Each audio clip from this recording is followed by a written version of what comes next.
जब आप कोई ऐसा वीडियो देख रहे हो जो आपको बहुत अच्छा लगता हो, उसके बीच में ब्रेक। अभी डाउनलोड करें तक ऐप। सबसे पहले कोरोना अपडेट के साथ शुरुआत करेंगे, जिसकी रफ्तार अब धीमी नहीं पड़ती हुई दिखाई दे रही। कुल केस 78,000 के पार पहुंच गए हैं। ताजा आंकड़े आपके सामने। महाराष्ट्र के हालात लगातार खराब हो रहे हैं। गुजरात में भी हालात पटरी पर आकर नहीं दिख रहे हैं। 2,549 लोगों की अब तक मौत हो चुकी है, जबकि 26,000 से ज्यादा लोग स्वस्थ भी हुए हैं।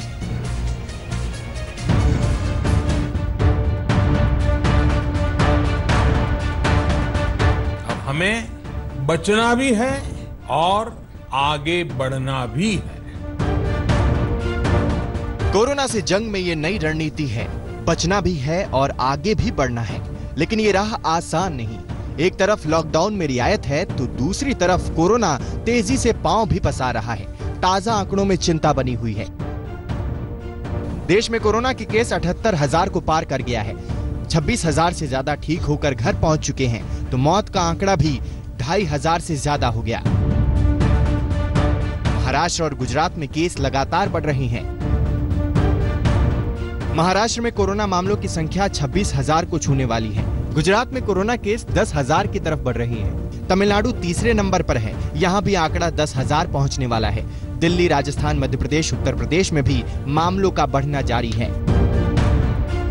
दिल्ली में रेल मंत्रालय में भी कोरोना ने दखल दे दी है। केस सामने आने के बाद रेल भवन को 2 दिनों के लिए सील कर दिया गया है। रेल भवन की इसी बिल्डिंग में रेल मंत्रालय का पूरा कामकाज देखा जाता है। इस बिल्डिंग को 14 और 15 मई 2 दिनों के लिए पूरी तरह से सील कर दिया गया है। ऐसा बताया जा रहा है कि इस बिल्डिंग की 4थी मंजिल पर एक कर्मचारी कोरोना पॉजिटिव पाया गया था, जिसके बाद से ही ये फैसला लिया गया है। 2 दिनों के लिए पूरी तरह से बिल्डिंग को सील कर दिया गया है। सिर्फ सफाई कर्मचारी वो अंदर जा रहे हैं। उसके अलावा अगर आप देखें यहाँ पर, तो जो सुरक्षा कर्मी हैं वो पूरी तरह से तैनात हैं। केंद्र सरकार ने इकोनॉमी की खराब होती हालत को देखते हुए रियायत का दरवाजा खोला, लेकिन कोरोना के बढ़ते केस ने जोखिम बढ़ाया है। ये वक्त संभलकर और सावधानी से आगे बढ़ने का है। दिल्ली में अरविंद ओझा के साथ आज तक ब्यूरो। वित्त मंत्री निर्मला सीतारमण ने कल शाम 4 बजे एक प्रेस कॉन्फ्रेंस की। आज भी वो मीडिया से मुखातिब होंगी। कल उन्होंने लॉकडाउन की मुश्किलों से निजात दिलाने वाले पैकेज की घोषणा की। कल 6 लाख की पहली किश्त का पूरा ब्यौरा वित्त मंत्री ने सामने रखा। 6 लाख करोड़ के पैकेज की घोषणा की गई। सूक्ष्म, लघु और मंझोले उद्योगों के लिए 3 लाख करोड़ के पैकेज दिए गए। एनबीएफसी के लिए 30,000 करोड़, तो बिजली वितरण करने वाली कंपनीज के लिए 90,000 करोड़ का राहत पैकेज दिया गया। कर्मचारियों और छोटी कंपनीज के लिए 2,500 करोड़ के पैकेज की घोषणा की गई। आज शाम 4 बजे फिर वित्त मंत्री निर्मला सीतारमण प्रेस कॉन्फ्रेंस करेंगी। आज कृषि क्षेत्र के लिए अहम घोषणाएं हो सकती हैं। कृषि क्षेत्र के साथ सप्लाई चेन को मजबूती देने वाले सेक्टर के लिए भी राहत पैकेज का ऐलान मुमकिन है। अगर एमएसएमई के लिए हम धीरे धीरे जुलाई बजट में भी घोषणा किए, उसके बाद पार्शियल गारंटी का अनाउंसमेंट भी हुआ। फरवरी के बजट में भी एमएसएमई के लिए बहुत सारे कदम हमने उठाए, और अभी कॉम्प्रिहेंसिवली स्ट्रेस्ड हो, एनपीए हो, सस्टेनेबल और वायबल यूनिट्स हो, उन सब के लिए अलग अलग हिस्से पर एमएसएमई के लिए स्टेप्स उठा रहे हैं। দেখুন, প্রধানমন্ত্রী যখন বলেছিলেন 20 লক্ষ কোটি টাকার প্যাকেজ করা হচ্ছে, আমরা একটা আশান্বিত হয়েছিলাম, হয়তোবা এফআরবিএমটা বাড়বে 3% থেকে 5%। আমরা ভেবেছিলাম জিডিপিটা অ্যাটলিস্ট 6% হবে, মিনিমাম 10 লক্ষ কোটি টাকার। আমরা ভেবেছিলাম যে আমাদের ডিভোলিউশনের যে টাকাটা পাচ্ছি না, সে টাকাটা পারবে। আমরা ভেবেছিলাম মরেটোরিয়ামে আমাদের একটু হেল্প করা হবে। কিছু তো হলোই না, উপরন্তু ভাওতার পর ভাওতা। এটা কি? देश के भावे भावता देर माने की?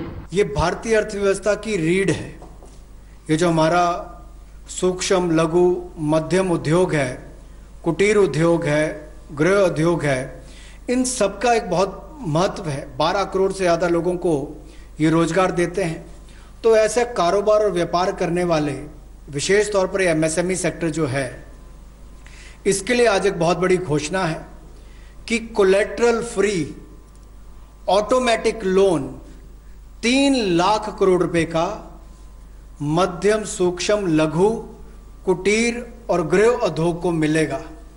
इसमें किसी को अपनी ओर से कोई गारंटी, कोई कोलेटरल देने की आवश्यकता नहीं है, और इसका समय सीमा भी 4 वर्ष की होगी। छोटा उद्योग, लघु उद्योग, कुटीर उद्योग जो आज संकट में है, उनकी मदद भी हमें करनी चाहिए। लेकिन हमारी प्रायोरिटीज क्या हैं? हमें पहले किन की मदद करनी है? जिसके पास 100 लोग काम कर रहे हैं, वो आर्थिक तंगी में, उसकी मदद करनी चाहिए। लेकिन जो 100 लोग जिनकी छटनी हो चुकी है, जो बेरोजगार हैं, बेघर हैं, भूखे हैं, तड़प रहे हैं और उनके पास कोई साधन नहीं है, उनकी चिंता हम नहीं करेंगे, तब तक मैं समझता हूँ हम सही रास्ते पर नहीं आ पाएंगे। बाकी आप फाइनेंशियल स्टिमुलस दें, लोन दें, पैकेज दें, बढ़िया बात है, लेकिन सबसे जरूरतमंद, सबसे गरीब, सबसे वंचित जो लोग हैं, उन तक हमें पहुंचना हमारी प्रायोरिटी होनी चाहिए। कोरोना के खिलाफ जो संघर्ष हो रहा है वो दिल्ली में नहीं है, वो अलग अलग शहर में, कस्बों में, हॉस्पिटल में, राज्यों में हो रहा है। आमदनी खत्म हो चुकी है, इसलिए केंद्र सरकार को राज्यों का स्टेट स्पेसिफिक फंडिंग देनी चाहिए। फिलहाल इतने बड़े पैकेज में से स्टेट्स को क्या मिलेगा इसकी घोषणा भी की नहीं है। यूपी के सीएम योगी आदित्यनाथ ने सड़क हादसे में दम तोड़ने वाले मजदूरों के परिजनों को 2-2 लाख रुपए के मुआवजे का ऐलान किया है। सीएम योगी ने कहा कि यूपी में 25 लाख प्रवासी मजदूरों के घर वापस आने की संभावना है और सरकार उनकी रोजी रोटी का इंतजाम पूरी तरह से करेगी। 2014 में जब प्रधानमंत्री के रूप में शपथ लेने के बाद उन्होंने देश को नेतृत्व दिया था, तब भी उन्होंने इस बात पर जोर दिया था, मेक इन इंडिया की जो बात की थी, और परसों के अपने उद्बोधन में उन्होंने लोकल को ग्लोबल बनाने की जो बात कही है, ये वास्तविकता भी है। ये भारत को आत्मनिर्भर बनाने की दिशा में भारत के 135 करोड़ लोगों के स्वावलंबन के साथ जुड़ा हुआ एक बहुत महत्वपूर्ण मुद्दा है। और आदरणीय प्रधानमंत्री जी की ही प्रेरणा से हम लोगों ने उत्तर प्रदेश के अंदर 1 डिस्ट्रिक्ट 1 प्रोडक्ट की अपनी जो अभिनव योजना प्रारंभ की थी, ये उसी कड़ी का हिस्सा है। मीनाक्षी, देश भर के मजदूरों की तस्वीरें हम रोजाना दिखाते हैं, इनकी मुश्किलें कम नहीं हो रही हैं। दरअसल श्रमिक स्पेशल ट्रेनें चलने के बावजूद हजारों मजदूर अब भी जहां तहां फंसे हुए हैं। ऐसे मुश्किल हालात में आपको बताएं कि मजदूरों का सब्र जवाब देने लगा है। नतीजतन कई जगहों से हंगामे और तोड़फोड़ की घटनाएं भी सामने आ रही हैं।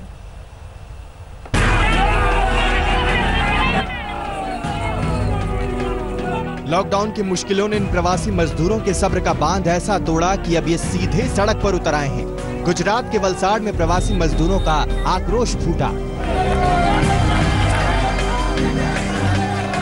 वलसाड़ के उमरगांव से आई ये तस्वीरें सबूत है कि प्रवासी मजदूर आपा खोने लगे हैं। उनका धैर्य जवाब देने लगा है, उनकी जुबान से नाराजगी बरसने लगी है। वो सोशल डिस्टेंसिंग के नियम कायदे की धज्जियां उड़ाने से भी नहीं चूक रहे।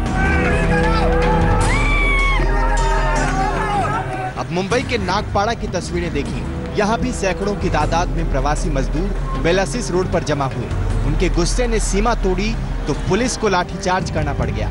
अपनी मिट्टी, अपने घर लौटने की तड़प हंगामा और भगदड़ में तब्दील हो गई।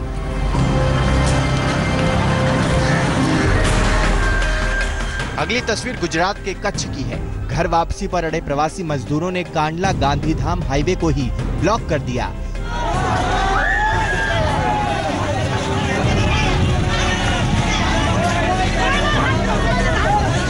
न सिर्फ रास्ता रोका बल्कि पुलिस पर पथराव भी किया।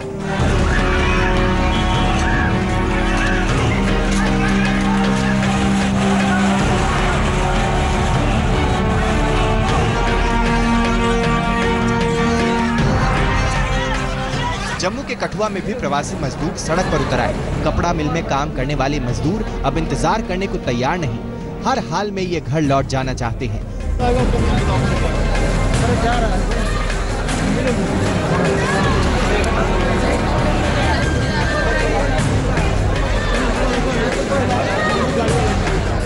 पुलिस अधिकारी ने इन्हें मुश्किल से समझाया। जिन लोगों को ट्रेन में जाना है उन लोगों ने अपना नाम लिखवाया हुआ है ना, अकॉर्डिंगली हम वो लिस्ट बनाएंगे और आप लोगों को भेजेंगे। ठीक है, वो आपके लिए ज्यादा कंफर्ट रहेगा। आप अपने अपने जिलों में आराम से पहुंच जाएंगे। ठीक है, वहाँ व्यवस्था होगी, आपको कोई रोकेगा नहीं, तंग नहीं करेगा। यूपी के सहारनपुर में भी सड़क पर बिहार लौट रहे प्रवासी मजदूरों की नाराजगी दिखी। दरअसल सभी मजदूर हरियाणा से चलकर सरसावा इलाके में यूपी हरियाणा बॉर्डर पर जमा हुए, लेकिन वापसी की कोई तैयारी नहीं दिखी तो नीतीश कुमार के खिलाफ नारेबाजी करने लगे। नीतीश कुमार को ये कहना चाहेंगे सर, हम उनके वजह से नहीं, हमारे वजह से वो है। हम उनको रखे, हमारे को वो नहीं रखे। हम जिसको चाहे बना सकते हैं। परेशान मजदूरों की एक और तस्वीर नजर आई पंजाब के बठिंडा में, जहां सैकड़ों मजदूर अपने अपने राज्यों की ओर लौटने के लिए रेलवे स्टेशन पहुंच गए। हालांकि वापसी की कोई ट्रेन नहीं थी, लेकिन न जाने किसने अफवाह फैला दी कि ट्रेन रवाना होने वाली है। बठिंडा से किरणजीत रोमाना, सहारनपुर से अनिल भारद्वाज और कच्छ से गिरीश जोशी के साथ मुस्तफा शेख, मुंबई आज तक। तो देश भर के तमाम शहरों से लगातार हम आपको मजदूरों की घर वापसी की जद्दोजहद की तस्वीरें दिखाते हैं। गुजरात से हजारों प्रवासी मजदूर रोजाना पलायन कर रहे हैं। अहमदाबाद के एलजी हाईवे पर रोजाना सैकड़ों मजदूर घर वापसी की उम्मीद में इकट्ठा होते हैं। कुछ को आगे का रास्ता मिलता है तो कुछ मायूसी हाथ लेकर लौट जाते हैं। लॉकडाउन के बीच गांव जाने की उम्मीद के साथ हर रोज अहमदाबाद के एसडी हाईवे पे ये लोग यहाँ पे पहुँचते हैं। आप देख सकते हैं बड़ी तादाद में यहाँ पे ये लोग पहुँचते हैं। दरअसल सरकार ये कह रही कि अब तक 3.5 लाख मजदूरों को वो अपने अपने गांव भेज चुकी है, लेकिन जो मजदूर है, क्योंकि गुजरात के अंदर अलग अलग राज्यों से आने वाले मजदूरों की तादाद काफ़ी ज़्यादा है। यहाँ पे रोजगार के लिए ये लोग आते हैं। 40 लाख मजदूर है जो यहाँ पे खास करके रोजगार के लिए यहाँ पे आते हैं। आप देख सकते हैं कि यहाँ पे ये जो मजदूर है वो इसी उम्मीद में यहाँ पे आते हैं कि उनको आज बस मिलेगी, वो रेलवे स्टेशन पहुँचेंगे और अपने घर पहुँचेंगे। हालत इतनी बुरी है कि घर में खाने के लिए निवाला भी नहीं है और ये लोग इसी तरीके से हर रोज सुबह निकलते हैं और शाम तक यहाँ पे बैठे रहते हैं। जब बस नहीं आती है तो निराश होकर अपने अपने घर चले जाते हैं। इन्हीं से बात करते हैं। गाँव जाने की जरूरत क्यों लगती है? गांव जाने के लिए मैडम हमको खाने का यहाँ पे व्यवस्था नहीं कर रही है। आज 10 दिन से चक्कर मार रहे हैं। पुलिस बोलती है यहाँ पे बस लगी कि कोई सुनवाई हम लोग को गरीबों का होता नहीं है। यहाँ से क्या है, घाटलोरिया जाओ तो घाटलोरिया से सिल्वर स्टार जाओ, सिल्वर स्टार से पुलिस डंडे मार के बोलती है शाम तक बैठा है। उसके बाद बोलती है भाई ये बस नहीं आएगी, चले जाओ। घर पे खाने के लिए कुछ भी सुविधा नहीं है, न राशन आटा है, न चावल है, कुछ भी तेल भी राशन, कोई राशन नहीं है।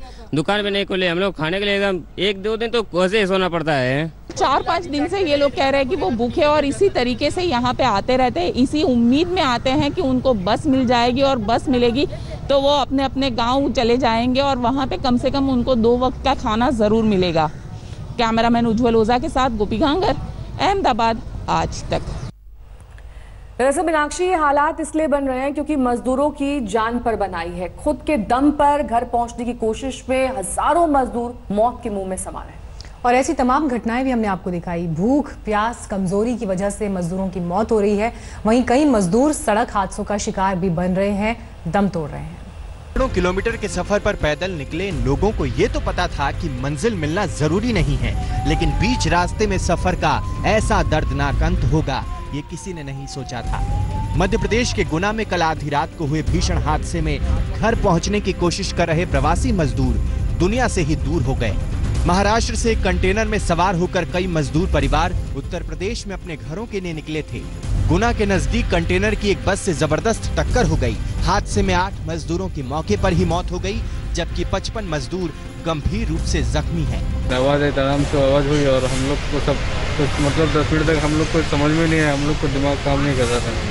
बाद में देखा था सब कोई इधर इधर पड़ा है। बाद में एम्बुलेंस को सब पब्लिक वहाँ थी तो उन्होंने फोन किया, सब बुलाया एम्बुलेंस को। लॉकडाउन ने यूपी में भी 6 मजदूरों की जान ले ली। मुजफ्फरनगर में पैदल चल रहे मजदूरों को तेज रफ्तार बस ने रौंद दिया। ये सभी मजदूर पंजाब से चलकर बिहार में अपने घरों के सफर पर निकले थे, लेकिन ये सफर अधूरा ही रह गया। मजदूर थे वो बेचारे पैदल आ रहे थे। आते में वो बता रहे कि उनके बच्चे थे, 3 बच्चे रहेगा साथ के, उनके साथ में 11 लोग बता रहे वो। मजदूरों को घर सुरक्षित पहुंचाने के लिए 550 से ज्यादा श्रमिक स्पेशल ट्रेनें चलाई जा चुकी हैं। इसके बावजूद देश भर में सड़कों पर पैदल भटकते मजदूरों की तस्वीरें इस बात का सबूत हैं कि इंतजाम अभी भी नाकाफी हैं। गुना से विकास कुमार और मुजफ्फरनगर से संदीप सैनी के साथ आज तक ब्यूरो। मीनाक्षी, देखिए श्रमिक ट्रेनें भी एक पॉइंट से दूसरे पॉइंट तक चलाई जा रही हैं, लेकिन उनका क्या जो कि इस पॉइंट पर पहुंचे ही नहीं है। वो मजदूर भी हैं जो श्रमिक ट्रेनों तक पहुंच नहीं पा रहे हैं। वहीं दूसरी तरफ वो यात्री हैं जो स्पेशल ट्रेनों से सफर करने के बाद भी धक्के खाने को मजबूर हैं। ट्रेन के जरिए लोग एक शहर से दूसरे शहर तो पहुंचे हैं, लेकिन अब उससे आगे का रास्ता उन्हें नहीं मिल पा रहा क्योंकि स्टेशन से अपने घरों तक पहुंचने के साधन उपलब्ध नहीं है। जब आपने इतना किया है, रेलवे वगैरह इसका किया है, तो थोड़ा यहाँ भी देखना चाहिए कि अब यहाँ से मतलब कैसे जाएंगे ये लोग? रिजर्वेशन मिलते वक्त सोचा नहीं था कि घर पहुंचने की खुशी यूं काफूर हो जाएगी और आखिरी चंद किलोमीटर की दूरी पहाड़ बन जाएगी। आम लोगों के लिए ट्रेन सेवा मंगलवार से शुरू कर दी गई थी, लेकिन लोग घरों से स्टेशन कैसे पहुंचेंगे और फिर स्टेशन से घरों तक कैसे जाएंगे, ये अभी तक तय नहीं हो पाया है। एक शहर से दूसरे शहर पहुंचना तो आसान हो गया है, लेकिन पहले रेलवे स्टेशन तक और फिर स्टेशन से घर तक पहुंचना बहुत मुश्किल, क्योंकि पूरे देश में लॉकडाउन है और सफर के लिए न टैक्सी है, न बस, न मेट्रो। यहाँ पे कोई जाने के लिए सुविधा नहीं है, नहीं ओला उबर कुछ बुक नहीं हो रहा है। फिर घर फोन किए हैं तो बाइक लेकर के जब तक पहुँचे तब जाएंगे ना। सरकार की तरफ से ये कहा गया था कि यात्रियों का ई-टिकट ही उनका कर्फ्यू पास होगा, लेकिन तब तक ये नहीं बताया गया था कि जब स्टेशन से टैक्सी नहीं मिलेगी और परिवार या रिश्तेदार गाड़ी लेकर स्टेशन तक नहीं पहुंच पाएंगे, तो ये टिकट वाला कर्फ्यू पास दिखाएंगे किसे? अहमदाबाद से दिल्ली पहुंचा ये परिवार उसी उधेड़-बुन में है। यहाँ से अलीगढ़ जाना है, लेकिन रिश्तेदारों ने जिस टैक्सी का इंतजाम करवाया था उसे दिल्ली पुलिस ने बॉर्डर में घुसने ही नहीं दिया। अगर आपने ये व्यवस्था करी है तो ऐसा नहीं है कि जो दिल्ली के हैं दिल्ली के ही लोग आएंगे, जो उसके आसपास के क्षेत्र के भी लोग हैं वो भी तो पहुंचना चाहेंगे, तो उसके लिए भी व्यवस्था करें। ये नहीं कि पर्सनल गाड़ियां बोल दी, एटलीस्ट कुछ टैक्सी जिनको नंबर दें जिससे कि कुछ वेट करें जो उनको पहुंचा सकें। सफर शुरू होने के तीसरे दिन भी हालात असमंजस वाले हैं। नई दिल्ली रेलवे स्टेशन के बाहर बसों का इंतजाम कर दिया गया है, लेकिन ये बसें भी लोगों को उनके घरों तक नहीं पहुंचाएंगी। शिवाजी स्टेडियम बस अड्डे से अब बसें जो है वो अलग अलग जगह पर लोगों को लेकर जा रही हैं। सभी डिस्ट्रिक्ट सेंटर्स जो है अलग अलग डिस्ट्रिक्ट्स के वहां पर जा रही हैं। हम जिस बस में इस वक्त है वो साउथ दिल्ली जा रही है, एम्स और लाजपत नगर लोगों को ड्रॉप करते हुए। कुछ लोगों से हम बात करते हैं, सवाल अभी भी यही कि जब हम जहां पर भी ड्रॉप हो जाएंगे वहां से फिर घर कैसे जाएंगे। भाई साहब, आपको किधर तक जाना है? मेरे को फरीदाबाद जाना है। हाँ, तो आप इस बस से कहाँ तक जाएंगे? अभी इससे तो आश्रम तक जाऊंगा मैं। आश्रम से अभी देखूंगा वहाँ पे क्या है। कुछ बताया गया है वहाँ पे आश्रम पे क्या अरेंजमेंट? नहीं, कुछ नहीं, अभी कुछ आश्रम तो कुछ नहीं बताया अभी तक। फिर आगे का क्या सोचा है आपने? वहाँ पे जाके देखेंगे क्या करना है हमारे को। देश के सभी बड़े शहरों से राजधानी दिल्ली को रेल के जरिए दोबारा जोड़ दिया गया है, लेकिन करीब करीब सभी जगहों पर यात्रियों को स्टेशन तक और स्टेशन से घरों तक पहुंचने में मुश्किल आ रही है। हालांकि बेंगलुरु में हालात बेहतर बताए जा रहे हैं। यहाँ स्टेशन के बाहर लगी बसें यात्रियों को क्वारंटीन सेंटर, होटल या उनके घरों तक सीधे पहुंचा रही हैं। दिल्ली से अनिशा माथुर के साथ आज तक ब्यूरो। अफरा तफरी और यात्रियों की मुश्किलों को देखते हुए आज से नई दिल्ली स्टेशन के बाहर शटल बसें लगा दी गई हैं। लेकिन दिल्ली पुलिस का साफ कहना है कि उसे दिल्ली बॉर्डर से बसें पार होने देने के लिए आदेश नहीं मिले हैं। एक रिपोर्ट देखिए अशोक सिंघल की। ट्रेनों से आए यात्रियों को अंबेडकर डिपो से उनके जहां उनको जाना है वहां पर पहुंचाया जा रहा है। डीटीसी ने व्यवस्था की। आज देख सकते हैं डीटीसी की बसें यहां लगी हुई हैं और यात्री जो अलग अलग जगह से आए हैं स्पेशल ट्रेनों के द्वारा यहां भारी तादाद में यात्री खड़े हुए हैं। उनके लिए डीटीसी ने व्यवस्था की है कि आज से उनको पहुंचाया जाएगा जहां पर उनको जाना है, क्योंकि कल ये शिकायतें आ रही थी, यात्रियों ने भी शिकायतें की थी कि वो ट्रेनों से आ तो जाते हैं लेकिन कोई भी उनके घर तक पहुँचने की सुविधा उनके पास नहीं है। ना तो टैक्सी चल रही है ना ऑटो चल रहे हैं। लेकिन इस समस्या को देखते हुए डीटीसी ने, सरकार ने ये व्यवस्था की है कि जो भी यात्री स्पेशल ट्रेनों से आएंगे उनको उनके स्थानों पर पहुंचाया जाएगा। लेकिन खास बात यह है कि बसों में भी सोशल डिस्टेंसिंग का ध्यान रखा जाता है। 40 से ज़्यादा यात्री बस में सफ़र कर सकते हैं, लेकिन 20 से ज़्यादा यात्रियों को बस लेके नहीं जा रही है। आप देख सकते हैं कि यहाँ पर जगह जगह से लोग आए हैं। यहाँ पर दिल्ली में आप लोग कहाँ से आए हैं? कहाँ से आए हैं? हम बड़ौदा से। बड़ौदा से दिल्ली के रहने वाले हैं? दिल्ली के रहने वाले। तो आपको जाना कहाँ है? हमको तिलक नगर। तो डीटीसी बस प्रोवाइड कर रही है आपको छुड़वाने के लिए? पहले ये दिक्कत थी, कल काफ़ी शिकायतें आई थी कि कोई व्यवस्था नहीं है, तो आज से डीटीसी ने व्यवस्था शुरू की है। आपको कहाँ जाना है? बरेली यूपी। कहाँ से आप? मैं मुंबई से। बरेली के रहने वाले हैं आप? जी। तो कैसे जाएंगे बरेली? अब ये तो बता रहे हैं कि गाजियाबाद बॉर्डर पे छोड़ेंगे, यहाँ से उसके आगे देखना पड़ेगा। तो आप देख सकते हैं कि डीटीसी ने व्यवस्था की है। आप लोग कहाँ इनको छोड़ेंगे सब लोगों को जो आ रहे हैं बाहर से? डीसीपी ऑफिस से। नहीं, इनको कहाँ छोड़ेंगे सब लोगों को? ये सर ये तो जो ये यात्री आए हैं इनको अपनी अपनी जगह पर छोड़ा जाएगा। आप देख सकते हैं कि ये तमाम लोग यहाँ पर मौजूद हैं। सोशल डिस्टेंसिंग का ध्यान रखा गया है। लाइनें यहाँ बनवाई गई हैं। लोगों को दूर दूर खड़ा किया गया है ताकि सोशल डिस्टेंसिंग का ध्यान रखा जा सके। कैमरामैन विनोद कुमार के साथ अशोक सिंघल, दिल्ली आज तक। नमस्कार, मैं हूं अंजना ओम कश्यप। हमें उम्मीद है ये वीडियो आपको पसंद आया होगा। लेटेस्ट खबरों के लिए यूं ही देखते रहिए आज तक, और इस वीडियो के पसंद आने पर लाइक, शेयर एंड सब्सक्राइब करना ना भूलें।